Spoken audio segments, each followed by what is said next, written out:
Hey, thanks for joining me. We're going to look at more X-Men. Shocking, I know. I seem to do a lot of this stuff, but hey, this is the stuff that I collected, and I can only share what I've got. Uncanny X-Men 281. This was a big deal, though not as big a deal as Jim Lee's X-Men #1, but Jim Lee had been drawing Uncanny X-Men pretty regularly with the occasional, fill-in for quite a while. And then everything came down to starting X-Men #1. There was, X-Force happened, and then X-Men with Jim Lee, and that was the big deal. That was the big book. But it was kind of like I don't want to say a relaunch. I mean, it's just the next issue, but it's like, it's a mutant milestone. A new team is born. Whilce Portacio, he was drawing X Factor, and in my opinion, he was just rocking it on that book. That team, those characters, his vibe, everything was just working. And then he gets the X-Men gig. I mean, X Factor's, it's fine. It's an X title, but it's not X-Men, right? And Uncanny X-Men is the premier X-Men book. At least the long-running one. And, Jim Lee started his own, and that became the big one. But Portacio taking over Uncanny X-Men was a big deal. They were like relaunched basically at the same time. And it was an awesome time for those of us who were enjoying it. Now, to be honest, this book was fine. It was fun, but it wasn't the same. I mean, Portacio was never going to reach the heights of Jim Lee. He's got a weird kind of quirky, odd style, Portacio does, that kind of bugs some people, and I get it. I mean, Jim Lee certainly didn't seem to have that problem. But, Portacio can draw, like, big time. He's got all these skill sets. He's just got an odd style. So, I don't know. It's hard to say. Obviously I think this was a big seller and it was popular, but it was just never on the level of just Jim Lee's X-Men. But it was fun. I've got these two out because Whilce Portacio himself came to a convention here in Salt Lake a couple years ago. And this is before I was having, I decided to start doing an art booth at the conventions myself. I was just going as a fan, and I heard he was coming, and I brought a couple things to get him to sign. I had him sign Wetworks #1, and I had him sign these two. So that's pretty awesome. And, this is significant for the introduction of Bishop here, so we'll get into that. Yesterday's video, if these all go up in the order I think they're going to, we had the issue of just regular X-Men by Jim Lee where Bishop was being introduced to the X-Men. So that storyline came several issues after this. This is just the introduction of the character, and then several issues went on, and then Bishop joined the X-Men team. But this is the introduction of Bishop, right? All right, well, we'll get to that in a minute. Now this right here, it's not a 4-image like gatefold cover like X-Men #1. It's just 2. The things I like most about it is that Whilce gets to keep drawing at least 3 of the 4 X Factor characters that he was: Archangel, Iceman, and Jean Grey. Colossus, Storm. All the X-Men characters are awesome, but it's just kind of fun to get to see Whilce Portacio continue to draw the characters that he was having such a fun time on. As far as my remembrance of he verbalized that he was really enjoying that book as far as I remember, and he was kind of glad that he got most of the X Factor team on the books he got to draw. And he always draws the most badass Iceman. In my opinion, the best Iceman that's ever been drawn is by Portacio. I can't remember if I've said it. I'm sure I have on some of those other X-Men books.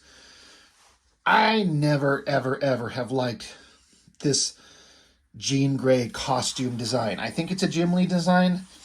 It's not reflective of anything. I guess you could say the same thing about Colossus. What's these red and yellow? Like, what's the point? It doesn't make any sense. I don't know. It's just, I think the part of the problem is that Jean Grey had, arguably, in my opinion, one of the best costume designs ever made in the Phoenix design. Phoenix and Dark Phoenix. It was just a perfect design. And even the X Factor costume that she had was like the blue and yellow. I thought was aesthetically more interesting than this weird thing. It just doesn't make any sense. What's even more interesting to me is because I know what the costume is supposed to look like. It never occurred to me, but I knew this girl long time ago. She wasn't a comic book nerd or anything, but she liked the X-Men animated show. And she's like, I can't believe that outfit they put on that Jean Grey character. I'm like, what? What are you talking about? She's like, it's just this tiny little slit that just comes down the middle. In the cartoon, the coloring to her eyes, all of this weird, whatever this color is here, to her eyes, it was like flesh tone. So she thought that the Jean Grey in the X-Men cartoon was just this like dark part, just like a hyper micro like swimsuit thing. And I was like, no, no, no, no, no. She is covered head to toe. It's just a odd color. And she's like, oh my God. I thought she was wearing this tiny little horrible little ridiculous outfit. I'm like, no, that would be awesome, but no, that is not the case. So anyway, I flipped through these books and I'm like, I haven't flipped through them in a long time. And upon kind of revisiting them, I was like, oh yeah, I remember all this. Who cares? I mean, it starts out with the Reavers. Now, they were significant to me because when I started picking up Uncanny X-Men, it's I believe the first issue I got was the one with Wolverine crucified on that X, and these guys were almost murdered him. Like, they almost killed him. And it seemed like it'd be a very dangerous bunch of, like, cyborg mercenary soldiers led by, what's his name? Donald Pierce, is it? Am I remembering his name correctly? So they were pretty significantly awesome. Right up until these super sentinels, well, I can't remember where they come from, they just show up and start ripping them apart. And I was noticing that as I flipped through this issue and the next one, again, I looked through them quite extensively when I first got them as a kid, but not as much as the Jim Lee stuff. I was so just balls deep into Jim Lee, like all the way into him. And Portacio I liked, and it wasn't quite as interesting. So I didn't commit as much of this to memory. And I still don't think it's quite as good. And I was also noticing that the storytelling in places in this was not as clear as I think it could be. I mean, maybe it's just me. I don't know, but I don't know. It wasn't quite working the same. Let's see. You got Jim Lee and Whilce Portacio on the plot, and John Byrne scripting it. So they're still going to have, like, the script is still going to have the same kind of classic, like, X-Men voice that you would be used to hearing from, its heyday, and some of that dialogue is kind of silly. Whilce Portacio pencils, Art T-Bear on inks. So it's a hell of a team, and Portacio can draw, and he can draw anything. I mean, the X-Men are going into this Hellfire Club. I mean, I've been doing the classic X-Men books, and last time the X-Men went to the Hellfire Club, things went, well, straight to hell, right? They're facing off against each other. I think that they were invited to this place, but there's the X-Men and then a team of the Hellions, I think it is. And there's some tension between them all. Colossus and some other big blonde douchebag, they're kind of facing off. And then some lady tried to attack the White Queen, and White Queen wasn't having it. And then it cuts over to these bad guys. I can't remember what the big deal with this guy is, referring to him as Shinobi. I don't know who the hell he is, what his gig was. And then Trevor Fitzroy, I remember this guy. He's the one that commands these sentinels, these super sentinels or whatever was going on. But Fitzroy, this jerk-off, he's making his play to, become a big-time bad guy. Like, all right, I mean, we've seen all of that. The X-Men are getting a little bit... They're watching the White Queen rough up this woman that tried to kill her, and they're like, hey, stop, you can't kill this girl. I just thought that shot of Storm right there looked really good, where she's throwing the White Queen up against the wall. Good shot. But, Storm put her hands on the White Queen. Suddenly, everyone's going to start fighting. They blast her. Colossus is getting punched. Fight breaks out. Because of course it is. That's how these comics work. Jean Grey, she's telling them all to stop. Everyone calm the fuck down. Let's not let this get out of hand. And the White Queen is basically saying that some shit's been going on, that somebody's been targeting the Hellfire Club, and she's like, hey, X-Men, you should help us out. And they're like, why the hell would we help you? Because Emma Frost is like, if the Hellfire Club falls, can the X-Men be far behind? So they're like, we have a common enemy.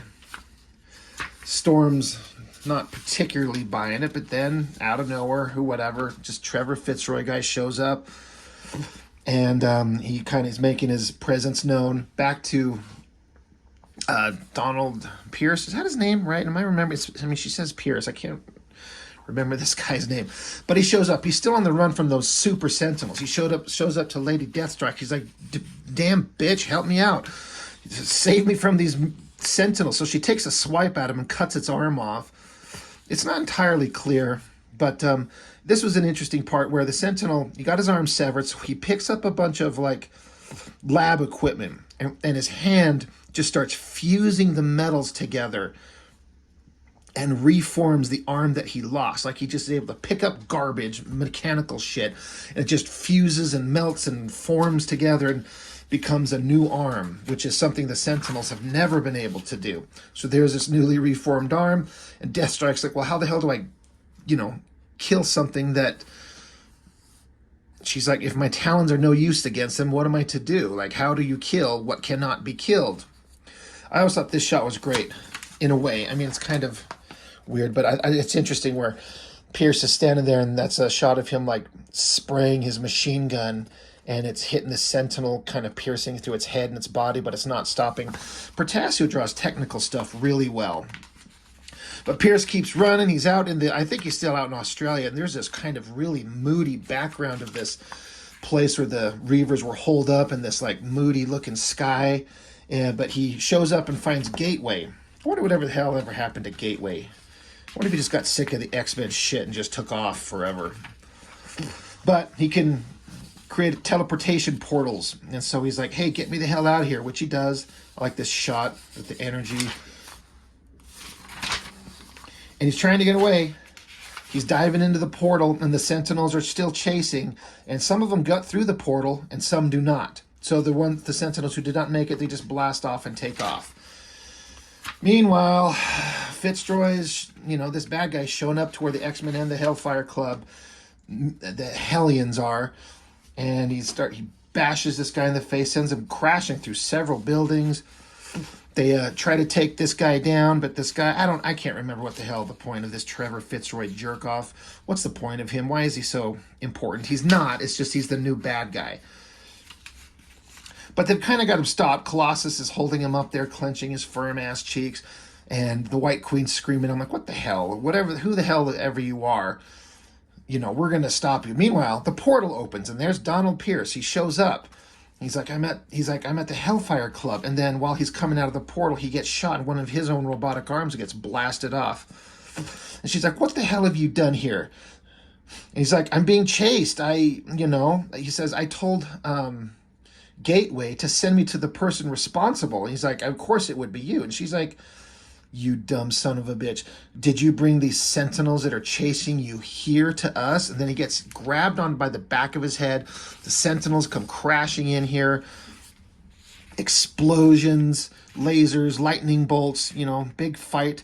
And the White Queen gets shot down. And this guy's saying, holy shit, the White Queen's dead. Like, they think that she's dead right there.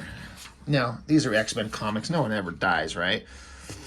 But the battle continues on. Colossus is punching a Sentinel in the face. The X-Men are doing their best to hold their own against these super powerful Sentinels. And this one lady gets blasted to death. I guess her name's Tarot. She's got tarot cards, and if she picks up certain ones, she can conjure images from them, like this weird witch character. The Sentinels just blast through it and kill her. And Jean Grey steps in the way and is trying to stop them, but they start blasting at her really hard. Jean Grey is just, getting attacked. She's holding her own. She's trying. A lot of energy and drama in this. She's losing. she's saying, shit, it can't end like this, she says to herself silently. One chance. Her little mental abilities are flashing, and the Sentinels blast a giant energy blast. And they said, target Marvel Girl is dead. Of course, Jean Grey's dead. She's always dead, right? Meanwhile, so the Sentinels and this Fitzroy guy take off, and I don't know, there's this Senator Kelly. He's like, what is the meaning of this? How dare you burst into a private club, endangering innocent lives? I'll see you pay for this. Do you hear me? And then somebody's like, dude, hey, Senator, lighten up. There's a dead girl here. And Storm's like, yeah, see for yourself, Senator. While Archangel and I allowed our focus to be diverted to a single Sentinel attacking Colossus, the other two murdered our companion. And Colossus says this ridiculous line, speak to us not of payment, Senator Kelly. Tonight the X-Men have paid the most precious coin of all. Okay, I mean, how many times can Jean Grey die? I don't know how many times this is at this point. 2, 3...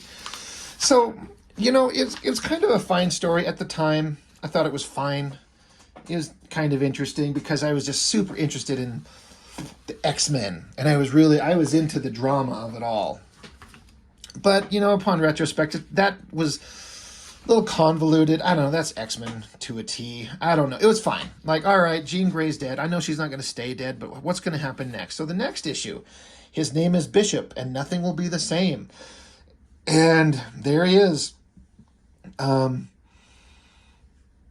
Pretty interesting costume design. Now, for those of you who don't know, I'm going to pull it up right here. I didn't know this. The cartoonist kayfabe guys talked about it, but for those of you anybody who is not aware of the origin of Bishop's costume design, it's almost completely ridiculous. Sorry, I'm going to Google it up on my other spare phone right here. I should have been prepared.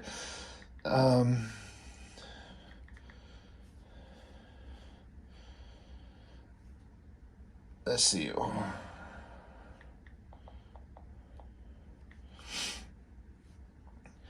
Sorry, I'm a terrible YouTube host here. But, so, as far as I understand it, Portacio is the one who come up with the Bishop costume design, but oh my gosh, I can't believe. Let me find it here.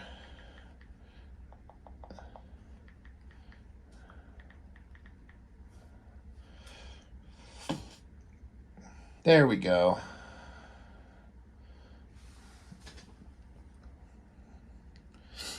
Way back when, the Electric Company.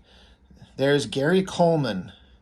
And look at this. Kind of like a blue shirt with like the yellow stripes and a red scarf.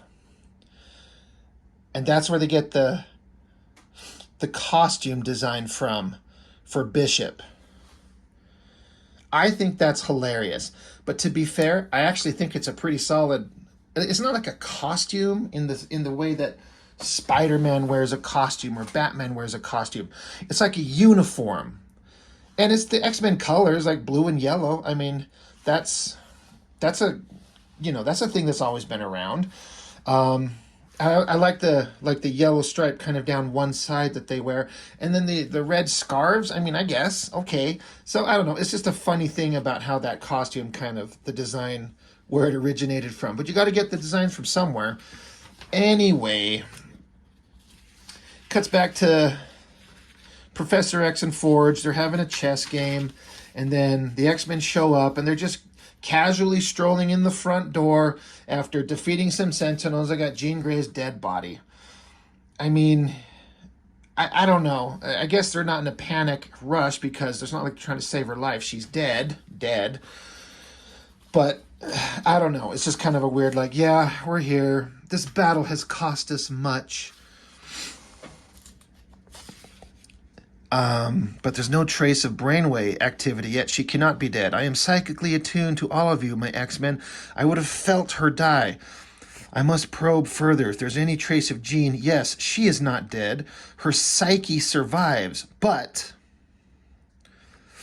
where is it, right? I kind of like these shots of Jean Grey's face. It looks good. It is displaced. Jean is alive, but not in this body. Meanwhile, we come back to this douchebag, whoever he is, this shinobi guy, and Fitzroy's there, and he's got Donald Pierce, this guy who was such a badass and so hard to kill and almost killed Wolverine. Now he's just being held up there like just his robotic body and his head by these sentinels. So this guy who was such a tough asshole just ended this quickly. Whatever. But then he's also got the White Queen's body, and what we find out is basically Jean Grey transferred her consciousness into the White Queen's body. So it's like, oh, okay, all right, well, I guess we're going to have to solve that problem. So the X-Men are trying to problem solve how they can fix this, you know, blah, blah, blah. We got to find her, we got to help her, we got to solve this problem. All this nonsense going on with these bad guys, it's just, it doesn't matter. But the X-Men, they're on the job. They're trying to find their way to solving this problem. This is another thing I thought was kind of funny and interesting, is like, I like vehicles. I've talked about this in videos recently. I like vehicles in my comics and my movies, my TV, my sci-fi, you know, that type of shit. Star Trek, Star Wars, Dukes of Hazzard, Knight Rider.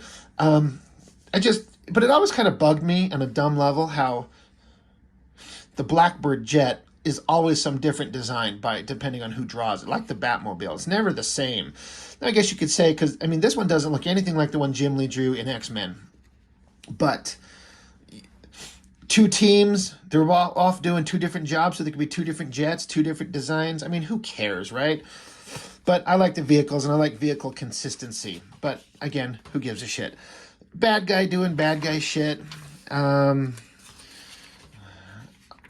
don't know. There's all these bad guys, all these other characters. Jean Grey's had enough. You know, she's in the body of the White Queen, so she apparently transferring her mind also transfers her powers. So, I mean, Emma Frost was only like a telepath, but Jean Grey is telekinetic. She can move things with her mind. And so suddenly, Emma Frost can do this. They don't understand that Jean Grey's mind is in this body. So like, what the fuck? She can't do this. This isn't right. So they don't know what's going on. Meanwhile, out of the Blackbird, here comes Storm, Archangel, carrying Colossus. And there's Iceman. This is one of my favorite shots of Iceman. I mean, the way that Portacio draws that ice effect around his wrist and that ice bridge, that's some badass shit right there. I'm telling you, that is awesome. This whole shot is good. Colossus looks pretty awesome. Storm's looking good here. I like this display of her lightning powers blasting down in here. They found where Jean Grey is, where this Trevor Fitzroy fucknut is. So they're going to find him. They're going to help him. Man, this like 1-900 number ad was in so many of these comics, and it's an Eric Larson drawing. Even as a kid, I was never stupid enough to like call this stuff. And $1.75 for the first minute, 75 cents for each additional minute. Horse shit. Big fights, big battles. The X-Men are like, hey, Jean, we know it's you. We know you're in this body, so hold on. We're getting you out of here. Colossus is punching, and Iceman is freezing, and Archangel is arcing-angeling. And, like, you know, Fitzroy's showing up with the Super Sentinels again. But I guess the X-Men are prepared this time, so they just start kicking ass, taking names, right? And Fitzroy's pissed, like, my Sentinels are failing, the most advanced Sentinels ever created, and the X-Men are destroying them. And I don't know, Fitzroy, if he, like, grabs onto people, he can absorb their energies, their powers. He opens up a portal, and all these other super-powered freak shows start showing up. I don't know. I don't care. We're on page 25 of this fucking book, and where is this fucking guy who's supposed to be the star of the show? Like, what is going on? But as we get to the end here, another fight saying, man, they got Colossus huge here with the tiny little head. It's fine. It's pretty awesome. But Fitzroy's like, yay, there's a bunch of bad guys, blah, blah, blah. But suddenly, through the portal that's behind him, Fitzroy's sentinels that were protecting him, they get blown away from behind, exploded. And you hear a voice say, grab him, I want young Fitzroy alive. And Fitzroy's like, no, it can't be. Well, on the last page of this book, we get to see Bishop. I mean, he's on the cover of like, oh my God, the X-Men will never be the same. And you only get him in the last page. Now, this is a pretty badass shot. Again, I like the designs are pretty cool. Bishop looks awesome. I like the M tattooed on their face. This weird kind of display of power. I was interested. I'm like, shit. Like, who's this guy? This looks awesome. You know, I was like, all right, suddenly I'm reinvested. You know, I was interested enough, but I was mad that it wasn't like this. The last page of the book is when we get to see him, when they're advertising his ass on the front cover. So it's fine. You know, it's all fine stuff. It wasn't great, but I mean, in the wake of Jim Lee and X-Men, who was going to beat that at this time? It's just Jim Lee was the biggest thing on the planet. I mean, he eclipsed McFarlane and Liefeld, and it was those three are the biggest, and Jim Lee was the king of the crop, really. So this is always going to be second tier level stuff, but it's fine. I enjoyed it. We'll certainly be looking at. I mean, honestly, I'm just going to end up just looking at them all these books that I have. So we'll get through the rest of this story to see what Bishop was like when he first showed up. And Portacio had some more great artwork as the series went along. I mean, he was always pretty reliable as far as I was concerned. And this is kind of my favorite era of Portacio's art. When someone else was inking him, all he does is exclusively ink himself. And it still looks fine, but I don't like it as much. But that's just me. Anyway, Uncanny X-Men's 281 and 282. Jean Grey's dead, but not. Bishop is here, but not. Come to the next book, right? That's the whole thing. Got to have some drama to keep you coming back. That's what X-Men was all about. So that's all I've got. Thank you for watching. See you next time.